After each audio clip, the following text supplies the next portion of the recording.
Okay, so here's this week's portfolio. About 95% of them are U.S. companies and 5% are foreign companies. Um, we can see that 100% of the portfolio, by the way, this is 20 stocks, so all 20 of those are large cap. 41% of them are characterized as value, 42% core, and 16% growth. They're also split up into different sectors, with the sensitive types as being about 50% of the portfolio. So on the left here is our portfolio, and on the right is the portfolio of the S&P 500. And so we are significantly underweight on consumer cyclical and financial services. And then pulling from those, we are overweight on energy and technology, and somewhat in line with the rest. But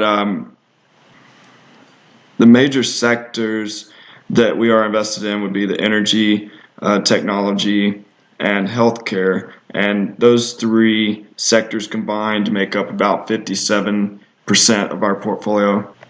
Okay, let's look at a few ratios here.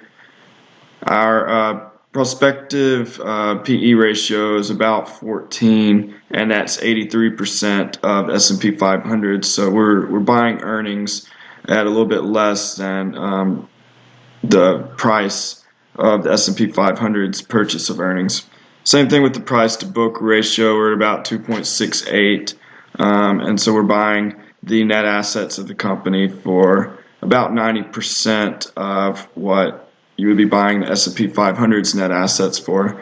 Our return on assets is about the same. Our return on equity is a little bit higher, about 15% higher than that of the S&P 500. Looks like our earnings are expected to grow over the next 5 years at about 10% more than S&P 500's, with about 12.5% earnings growth rate. Our dividend yield is almost 3%, and that's about 50% higher than the S&P 500's. We also, the average company in our portfolio is a little bit smaller than that of the S&P 500 at about 80% of the size. So our top 5 holdings are Schlumberger, CVS, Kellogg, Adobe, and Microsoft, and those range from about 5 to 10% of the portfolio each. And you can see that it mostly makes up the energy and technology pieces that we saw are the majority of our portfolio.